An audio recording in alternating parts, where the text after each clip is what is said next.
Jornal da Capital. Capital Entrevista.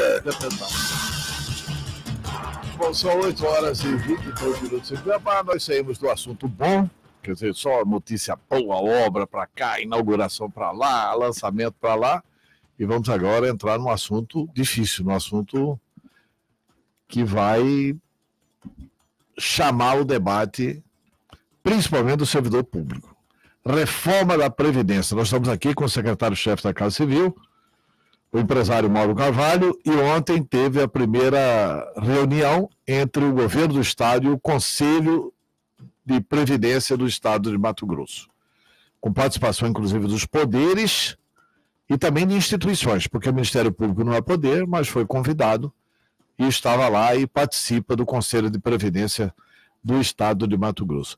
O que foi tratado nessa reunião? Bom dia, secretário Mauro Carvalho. Bom dia, Antero, bom dia, ouvintes aí da Capital FM. Nós não vamos tratar de assuntos difíceis, André, nós vamos tratar da esperança. Esse governo pode ter certeza que vai, nessa gestão, entregar um resultado muito melhor. Então não tem assunto difícil para a gente. Logicamente tem alguns enfrentamentos que nós temos que fazer, estamos fazendo, mas esses enfrentamentos é justamente para a gente entregar para a sociedade mato-grossense uma infraestrutura melhor, como teve o Marcelo Padeiro conversando aqui com você agora, uma saúde melhor, como o Gilberto Figueiredo tem feito, assumiu a Santa Casa. O próprio Marcelo anunciou hoje aqui que o governo já vai relançar o edital do Hospital Júlio Miro, que é uma conquista extraordinária. Extraordinária. Então, a Marionete também melhorando os seus índices na educação. Então, os assuntos podem ser polêmicos, mas são assuntos que geram muita esperança e muita expectativa de toda a sociedade. Com relação ao MTPrev, nós tivemos ontem a reunião de todo o Conselho, e onde o presidente Eliton apresentou para todos os conselheiros do MTPrev realmente o que o governo pensa com relação à reforma da Previdência. E ficou muito claro ali naquele momento que o governo, o que ele pensa é realmente aderir o que foi aprovado em Brasília na PEC 06/2019. Essa PEC 06 é a PEC paralela. É isso daí. Então, isso daí o governo que colocou foi dessa forma. Todos pediram vistas, né? E terão 5 dias úteis para estudar realmente a proposta do governo. E, logicamente, essas reuniões já começaram ontem à tarde entre eles. E em 5 dias úteis deverão apresentar o resultado com as sugestões. Isso deverá ser debatido, essas propostas, dentro do MTPrev. A partir da aprovação dessas propostas dentro do MTPrev, será encaminhado para a Assembleia Legislativa para aprovação. Tá. Como é que é a formação do MTPrev? Quem que participa, quem que vai aprovar isso final? O conselho da MTPrev é formado pelo governo do estado, por servidores, pela Defensoria, pelo Ministério Público, pelo Tribunal de Justiça, pelo Tribunal de Contas do Estado, essas pessoas que participam ativamente dentro do Conselho do MTPrev. Então, ele contempla toda a sociedade pública, vamos dizer assim, dentro desse Conselho. E ali todo mundo tem capacidade suficiente para debater todos os assuntos ali pertinentes. Se o MTPrev não aceitar a adesão proposta pelo Senado Federal, nós temos que fazer um projeto nosso. Justamente, mas isso nós não estamos nem cogitando, Antero, a gente ter um projeto nosso. Eu acho que o que foi construído em Brasília não é a melhor reforma que nós poderíamos ter, mas ela diminui esse déficit, diminui esse dinheiro que o governo tem que pagar todo mês para os aposentados. O governo tira do seu caixa em função o que a gente recolhe para a Previdência do Estado, ela não é suficiente para pagar os aposentados. Então, o que o governo faz? Ele tira do seu caixa todo mês 115 milhões de reais, que vai chegar a quase 1 bilhão e 400 esse ano. O que significa isso de fato para a sociedade? Significa que nós estamos deixando de investir 1 bilhão e 400 na saúde, na educação, na infraestrutura, na segurança, em pagamento de RGA, em pagamento de leis de aumentos reais de salário, porque é 1 bilhão e 400 que sai do governo. Então não adianta a gente aqui achar que nós temos que enfrentar o problema, a verdade é essa, e estamos enfrentando. O que a sociedade, o servidor tem que entender, de uma forma geral, é que o governador Mauro Mendes, como ele tem dito em todas as suas entrevistas, ele não vai governar pensando numa árvore só, vai governar pensando na floresta. Agora, não tem como o estado de Mato Grosso e nem o Brasil continuar com a Previdência como está. Ela é deficitária, essa conta não fecha, ela sempre gera um resultado negativo e nós temos que enfrentar esse problema e resolver definitivamente. Se bem que a reforma ela não resolve definitivamente, ela diminui. Isso que eu ia perguntar. Como é que é ao longo do tempo essa diminuição? Porque assim, se o déficit este ano é 1 bilhão e 200, 1 bilhão e 400, no ano que vem vai ter déficit também. Vai ter déficit também. Então, o que acontece caso essa reforma seja aprovada? Pela Assembleia Legislativa, e nós temos a expectativa de ser aprovada, lógico. Mas ela, em 10 anos, hoje, se não houver reforma nenhuma, o governo vai ter que tirar do seu caixa 30 bilhões de reais. Em 10 anos. Em 10 anos é isso que vai gerar de débito no caixa do Estado. Ou seja, todos nós que pagamos impostos, desses 10 anos, 30 bilhões vai ser para pagar os aposentados, que é a diferença do que o MT-Prev paga, do que o MT-Prev recolhe, daquilo do que o MT-Prev paga. A reforma da Previdência, em 10 anos, essa diferença de 30 bilhões cai para 6 bilhões.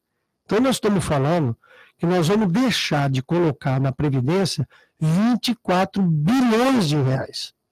Esses 24 bilhões, Antero, vai significar muito investimento em todos os setores do estado de Mato Grosso. Então ela não zera, mas ela deixa de sair de 30 bilhões e vir para 6, é uma diferença significativa. E isso daí, logicamente, vai trazer um benefício para toda a sociedade. Outra coisa, secretário, o governo está anunciando que a alíquota está aumentando de 11 para 14. Isso no geral. Mas na reforma da Previdência que foi aprovada, tem quem ganha mais que paga uma alíquota maior, não é isso? Justamente. Os 14%, nós temos que já encarar, isso é consolidado. Até porque o Mato Grosso era um dos poucos estados que recolhia 11% só. Então 14% já foi aprovado. Isso daí não tem mais. Todos os estados têm que aderir a esses 14%. Pois é, mas isso é até uma determinada faixa salarial. Até uma determinada faixa salarial. A partir daí tem um escalonamento, logicamente, de contribuições a mais, conforme o ganho de cada servidor.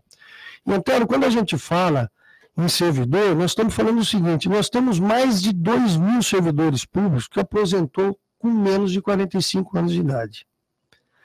Nós temos 4.300 servidores que aposentou entre 45 e 50 anos de idade. Olha, na plena vida profissional, pessoa totalmente ali, com um gás todo para trabalhar, com 45 anos se aposentando. Pois é, o nosso prefeito de Cuiabá, né? É aposentado com 20 anos. Na verdade, tem outros, mas ele é maior hoje na cidade. Então é um negócio assim inconcebível. Agora, quem paga essa conta, Antero? Dessa pessoa que está aposentando com 45 anos, com 46, em pleno auge da sua vida profissional, ele sai do governo, continua trabalhando na iniciativa privada, em outra coisa, algum negócio próprio. Quem está pagando essa conta somos todos nós, inclusive o próprio servidor, que faz o recolhimento. Então, isso que a gente tem que entender. Nós temos que fazer uma reforma, Antero, parar de olhar do umbigo e olhar de uma forma coletiva. Nós só vamos ter mas isso aí dos que estão aposentados não vai mexer, né? Não vai. É daqui para frente. Mas já é um grande avanço, Antero. Se a gente daqui para frente, a gente não tem mais essa... Olha, eu sempre contribuí na iniciativa privada com o teto máximo. Sempre contribuí. Contribuía há 35 anos. Olha, minha aposentadoria é de 5 mil, se eu conseguir, logicamente, é R$5.800. Nós fizemos um cálculo outro dia, ano passado, na minha empresa, se eu aposentasse, eu ia receber R$3.800. Então, daqui para frente, nós vamos ter uma outra vida. Agora, que a conquista do passado deverá ser mantida. Tá, e daqui para frente, quem entrar no serviço público vai ser nessa regra de R$5.800. Justamente, igual a iniciativa privada. Igual a iniciativa privada. E a gente tem que entender que no mundo inteiro, a Previdência ela é feita de uma forma complementar. Todo mundo tem o seu recolhimento, mas ele faz uma complementação à parte na iniciativa privada para na hora que ele aposentar, ele ter uma renda. Não tem como o Estado bancar tudo isso daí, não tem como o Estado, o cidadão que paga imposto, bancar essa diferença e esses erros que vem acontecendo há muitos anos dentro do nosso país. Eu já tive a oportunidade de entrevistar aqui várias pessoas, inclusive a representante da OAB, a doutora Camila, que é uma estudiosa no assunto, a respeito dessa questão da Previdência, e ela tem uma teoria, e todos os advogados, na sua grande maioria, defendem essa teoria, de que não existe déficit na Previdência do Brasil. Que o déficit existe porque o governo acaba tirando recursos da Previdência. Porque pega assim, a cestinha de todos os que colaboram com a Previdência. Mas essa fórmula não se aplica ao Estado, né? O Estado não tem todas essas alternativas que tem o governo federal, né? Olha, eu até convidaria essa advogada, então, para ela dar uma assessoria para a gente na MTPrev, para que ela fosse lá, acompanhasse realmente a arrecadação. Os dados da Previdência do Brasil são verdadeiros, o que eles falam. Mas eu estou me referindo ao Estado de Mato Grosso. Não, eu estou me referindo só à questão nacional. Cada um com seus problemas. A questão nacional, a questão estadual não tem isso aí. Porque na questão nacional, loteria vai para a Previdência. Isso daí. Não sei o quê, vai para a Previdência. Então, se tudo aquilo for aplicado na Previdência, não tem déficit. Tudo bem. Agora não tem o DRUM. Aí justamente. Eles tiram o dinheiro da Previdência e aplicam em outro lugar, aí tem déficit. Mas tem um áudio aqui do professor Carlinhos, da Universidade Federal de Mato Grosso. Vamos ouvir o que ele está perguntando para o senhor. Ok. Antero, professor Carlinhos, pergunta aí para o Mauro se isso vai acontecer para os deputados estaduais também. Eu já tive a oportunidade de aqui. Os juízes, vai para todo mundo essa previdência ou só para o servidor? Bom, lembrando que deputado não tem mais aposentadoria, né? Então, vamos dizer o seguinte, todo mundo, depois da reforma da Previdência, a regra é uma só. Tem algumas exceções com relação à parte de segurança, a parte militar. Inclusive deputado, juiz, ministro, desembargador, vai ser o limite da iniciativa privada. Isso daí, então todo mundo a partir de agora é o mesmo jogo. Agora, nós temos que lembrar o seguinte, até. Quando surgiu aí até na imprensa, o governo vai criar o FETAB 3, não existe isso. O que existiu foi o seguinte, foi caso essa reforma não seja aprovada, como que nós vamos continuar com esse déficit da Previdência? Como nós vamos continuar pagando os aposentados? Só tem uma forma, aumentar impostos. Aumentar impostos significa criar um FETAB 3, dobrar o valor de ICMS da energia. É isso que nós estamos falando. Agora, não tem outra forma de resolver o problema da Previdência a não ser a aprovação dessa reforma. É o único jeito, Antero, que nós temos de caminhar com um futuro melhor, é a aprovação dessa reforma. Quem ganhou até hoje, ok, e a partir de agora... essa reforma diz principalmente é servidor público, né, secretário? Porque... Na iniciativa privada sempre foi desse jeito, né? Não muda nada. Então, para a iniciativa privada não vai haver mudança nenhuma, é muito mais para o servidor. E a gente tem que ver, Antero, quando a gente olha, no caso da Previdência, em 2023 é daqui a pouco. Nós estamos falando daqui a 3 anos. Daqui a 3 anos, Antero, o estado de Mato Grosso vai ter mais aposentados do que servidor nativa trabalhando. O que faz, como que nós vamos trabalhar dessa forma? Só tem um jeito, é a tecnologia, que é o que o governador Mauro Mendes tem feito, o governo digital. O governador tem se reunido toda semana no aparelhamento de tecnologia dentro do estado de Mato Grosso. Porque a partir de 2023 nós vamos estar pagando mais aposentado do que servidor trabalhando na ativa. Então, como é que essa conta ela é muito difícil de administrar? Ela é muito difícil de administrar. Os direitos adquiridos ao longo de muitos anos nesse país, não no Mato Grosso, é o que está criando a maior dificuldade que nós temos hoje na área econômica do Estado. Vê o governo federal, por exemplo, o que tem feito com relação ao seu custeio. É muita coisa. Quando a gente compara o Brasil com outros países, o servidor público, de uma forma geral, ganha mais do que o dobro da iniciativa privada. Nós não temos o inchaço da máquina, então, se a gente comparar a população versus servidor com outros países, o Brasil está até baixo Nós não temos, assim, servidores em excesso. Mas o que nós temos é salários altíssimos dentro da iniciativa pública. Então, como você vê salários hoje, nós temos mais de 4 mil servidores que ganham acima de 40 mil reais no Estado. Quando você pega uma função dentro do Estado... Aí, mas tem... E o Estado não brecou isso? Mas como que você vai brecar? Ué, pela lei, pela Constituição, ninguém pode ganhar mais. Você ministro do Supremo Tribunal Federal. Mas isso é no Brasil inteiro. Tem isso daí. Entendeu? Então, quando você pega, por exemplo, esses servidores, quando ele se aposenta praticamente de uma forma integral. Quem está pagando essa conta somos todos nós. Tá, tem uma pergunta aqui esse aí é meu antagonista. Todo dia ele discorda de mim. Vamos ver o que ele está discordando hoje. Bom dia. Bom dia. Interessante como as pessoas colocam, né? Que a Previdência é deficitária. Mas ninguém coloca porque é deficitária, né? Ninguém coloca a DRU, ninguém coloca os que não pagam, os mal pagadores da Previdência, que devem bilhões, inclusive muitos bancos. E fica nesse discursozinho, né? Não é fácil ferrar o povo, né? Muito mais fácil ferrar o povo. Bom dia, é o Ferreira. É o Brito Ferreira. Bom dia, seu Brito Ferreira. Bom dia, Brito. Eu coloquei aqui a DRU, Brito. Tomara que você tenha ouvido aí, né? Mas isso é nível federal, né? Viu, essa pergunta você tem que fazer ela para o governo federal, porque isso que você está dizendo aí não tem o menor impacto na Previdência do Estado.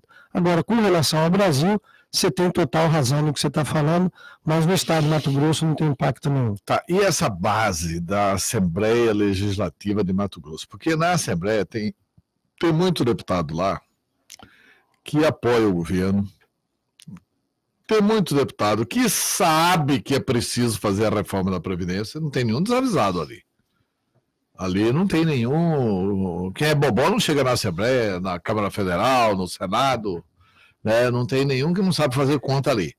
Tem muito deputado, mas tem muito deputado cuja origem é o servidor público. E nós não somos a República Federativa do Brasil, nós somos a República Corporativa do Brasil. E assim, como é que está essa situação na Assembleia Legislativa de Mato Grosso? Vocês precisam de pelo menos 13 votos na Assembleia para aprovar isso.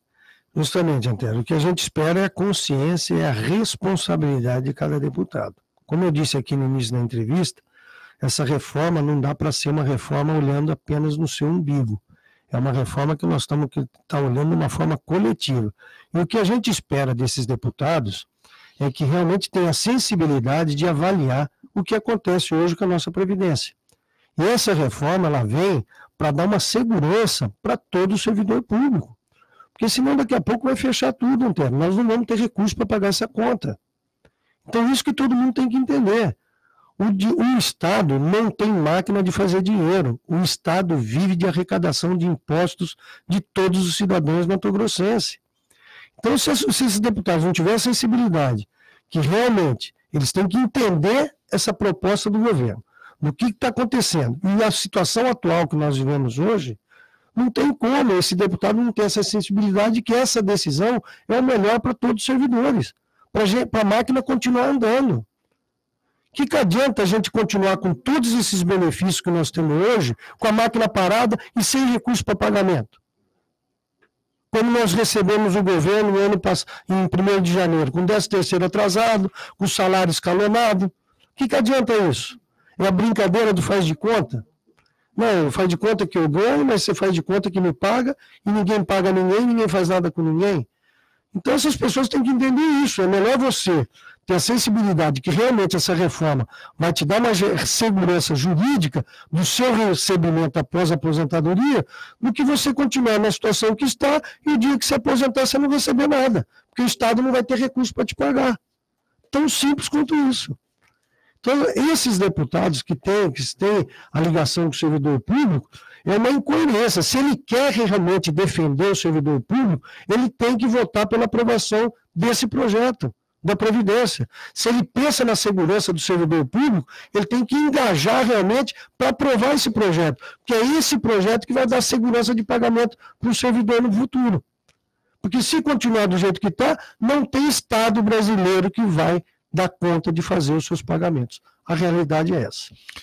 Secretário, eu tenho que aproveitar a sua presença aqui para a gente falar, além da Previdência, que vai ser um projeto que ainda vai ter muito debate, que ainda vai ter... Vamos ver o que o Conselho vem com surpresa, porque, na minha opinião, o Tribunal de Justiça e o Ministério Público vão reunir lá os príncipes do erário, que são os maiores salários do Estado, e vão vir com propostas para não executar nada, como se isso fosse possível, né? Mas vamos ver o que é que eles vão ser capazes de produzir, que eu acho que o grande erro dessa reforma toda e desses ajustes, da reforma administrativa, por exemplo, que o Bolsonaro está propondo, que eu acho que tem muito ponto positivo, eu acho que o grande erro é não colocar o dedo na ferida assim, e tem que colocar de lá para cá. Aqui não tem força para resolver isso, mas lá tem que resolver essa questão dos poderes.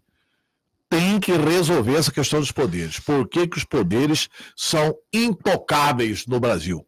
Tem que resolver isso. Ainda que a gente tenha daqui a pouco que abraçar a tese petista de fazer uma nova constituinte para mexer nisso, para mexer nessa estrutura dos poderes. Mas, secretário, vamos virar essa página e vamos falar um pouquinho de política. Primeiro, essa política de relacionamento. O prefeito Emanuel Pinheiro, que é seu pai do pronto-socorro, e o Mauro Mendes fala que não vai na inauguração do pronto-socorro, Mauro Mendes fala que é o pai, o Emanuel fala que é o pai. Filho bonito, todo mundo quer ser pai, né? E eu acho que esse relacionamento podia ser melhor, né, do ponto de vista administrativo. Ter pelo menos uma relação educada, cordial e tal, do ponto de vista legislativo. Mas o Emanuel está dizendo o seguinte, né, tem boatos, né, veiculações de que ele encontrou lá uma obra totalmente abandonada. Como é que vocês estão vendo isso no governo Mauro Mendes? Bom, eu desafio o prefeito Emanuel Pinheiro a provar que essa obra estava abandonada. Nós temos a planilha de todas as medições que foram feitas no ano de 2016, que foi o último ano do mandato do governador Mauro Mendes. Em setembro, o governador como prefeito da capital. Em setembro, outubro, novembro, dezembro, inclusive janeiro de 2017, que foi o primeiro mês de gestão do prefeito Emanuel Pinheiro. Se ele conseguir provar que realmente a obra estava abandonada, eu até renuncio o meu cargo na Casa Civil. Mas eu gostaria que ele fizesse o mesmo na Prefeitura de Cuiabá, caso ele não consiga provar que realmente essa obra estava abandonada e parada. E por que o governo deliberou não ir na inauguração? Não, o governo ainda não decidiu, Antero. O governo ainda, o governador Mauro Mendes tem uma agenda, essa agenda do governador ela é soberana, ela não é pautada por prefeituras, é pautada pelo governo. Então o governador tem essa autonomia da agenda dele, ele tem compromissos. Então se a inauguração do pronto-socorro foi marcada, independente da agenda do governador, porque não foi consultado em nenhum momento o governador do estado se poderia ser dia 18, dia 19, dia 14 ou dia 20, simplesmente marcaram e falaram, você está convidado. O governador tem que ter autonomia, tem a agenda dele, se vai cumprir ou não vai cumprir.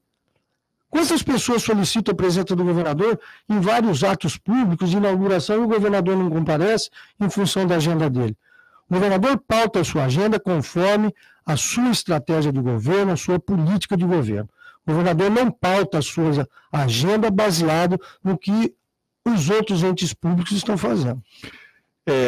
O empresário Mauro Carvalho é candidato a prefeito de Cuiabá?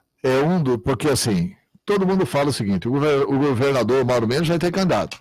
E é um dos três. Ou vai ser o empresário Mauro Carvalho, ou vai ser o secretário Gilberto, ou vai ser o Fábio Garcia.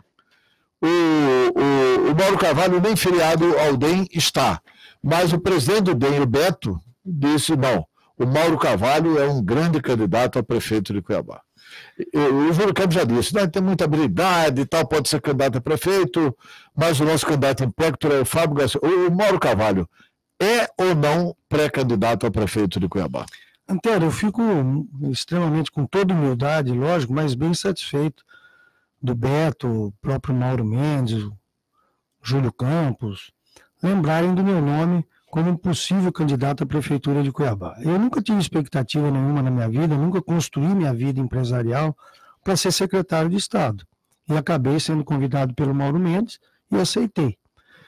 Eu nunca pensei em disputar... Pois é, você aceitou porque é difícil falar não com um amigo, com o Mauro Mendes, né? Foi o único motivo que fez assim. E vai ser difícil você falar não de novo. Aí é um pouco diferente. Eu nunca pensei em ser candidato a vereador, a síndico do condomínio que eu moro. Nunca pensei em disputar nenhuma eleição na minha vida.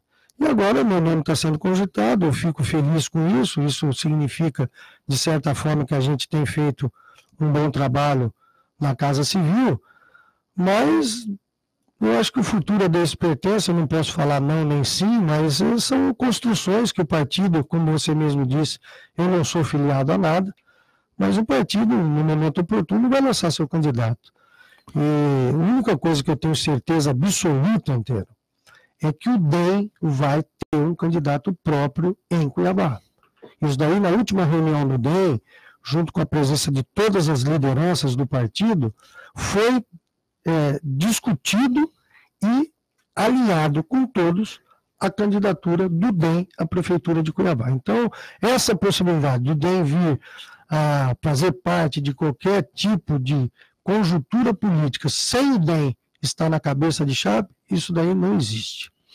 Tá, não, isso eu tive até a conclusão nesta semana, né, João Neto? Eu e o João Neto estivemos na presidência da Assembleia com o deputado Botelho, e lá estavam o Fábio Garcia, ex-deputado federal, e o Júlio Campos. Eu perguntei para o Júlio, você está mesmo apaixonado pela gestão do Emanuel?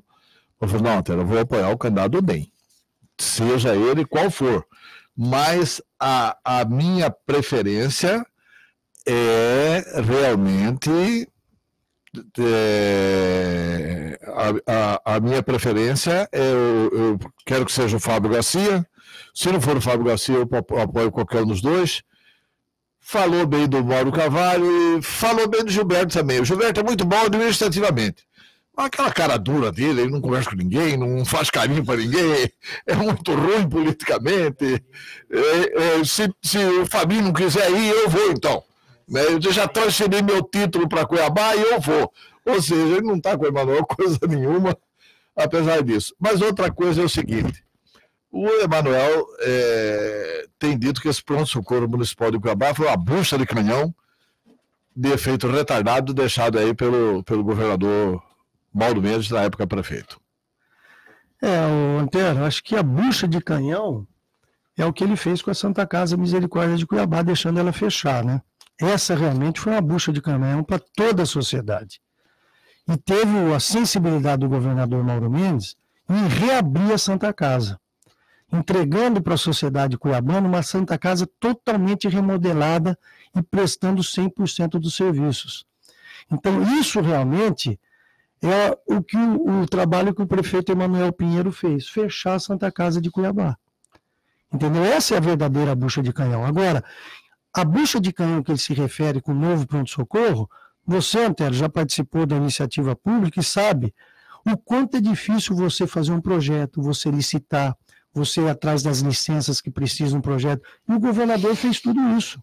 O governador entregou no final do seu mandato, como prefeito de Cuiabá, o Mauro Mendes, quase 30% dessa obra concluída.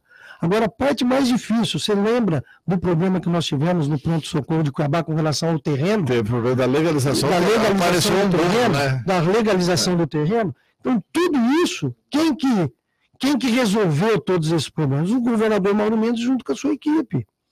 Agora, é muito ruim o prefeito Emanuel Pinheiro não reconhecer isso. Ele não tem a humildade de reconhecer, Antero. Porque na política, a gente tem que ter o salto sempre muito baixinho, Antero, porque a gente nunca sabe o dia de amanhã. E política se faz em grupo. Isso você mesmo já me falou várias vezes. Entendeu? Então, essa humildade que falta ao prefeito Emanuel Pinheiro de reconhecer o trabalho não só do prefeito Mauro Mendes, mas dos outros prefeitos que passaram pela prefeitura de Cuiabá. Cada um ao seu tempo, ao seu modo, entregou resultados para a sociedade, entregou coisas importantes para a sociedade. E esse reconhecimento é a grandeza de um político. que o prefeito Emanuel não tem em reconhecer todo o trabalho que o prefeito Mauro Mendes fez na sua gestão. Basta dizer, Antero, que nós entregamos uma prefeitura, o governador entregou uma prefeitura, e em 2016 nós éramos entre os índices da economia do Estado brasileiro, em 2016 nós éramos a 11ª capital em resultados econômicos. Hoje, nós passamos para a 25ª. Nós éramos, não sei nem como falar isso, nós éramos... 25ª capital hoje. Em resultados. Nós passamos da letra B para a letra C. É isso. Nós saímos de 344 a nível de Brasil, de cidades, nós estamos em 2.200 e pouco. E isso é bucha de canhão. Isso é bucha de canhão para quem vai assumir a prefeitura de Cuiabá o ano que vem. Nós entregamos... com relação aos salários, nós tínhamos até 2016, o governador Mauro Mendes entregou com salários, com gasto de pessoal de 47%, cumprindo a lei de responsabilidade fiscal. Sabe quanto está hoje, Antero? 51,3%. Isso é verdadeira bucha de canhão. Então nós temos que entender, quando a gente olha, porque é que nem aquele carro, né, Antero? Você vai vender um carro, aí você manda lavar ele, manda limpar ele por dentro, pule ele, passa aquele pretinho no pneu, o carro fica maravilhoso por fora. Só que na hora que você dá partida e vai andar com ele, está com o motor fundido.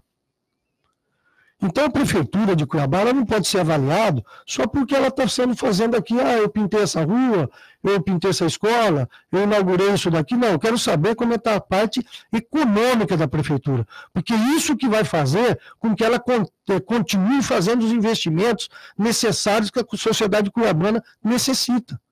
Agora, como é que você vai fazer os investimentos necessários com esses números econômicos que estão à prefeitura hoje, inclusive com pagamentos de fornecedores atrasados? É isso que a gente tem que entender. Essa transparência que o governador Mauro Mendes tem na sua gestão, de publicar todo mês o balanço do Estado, com relação à arrecadação, com relação às despesas, com relação aos investimentos, a prefeitura deveria adotar a mesma forma.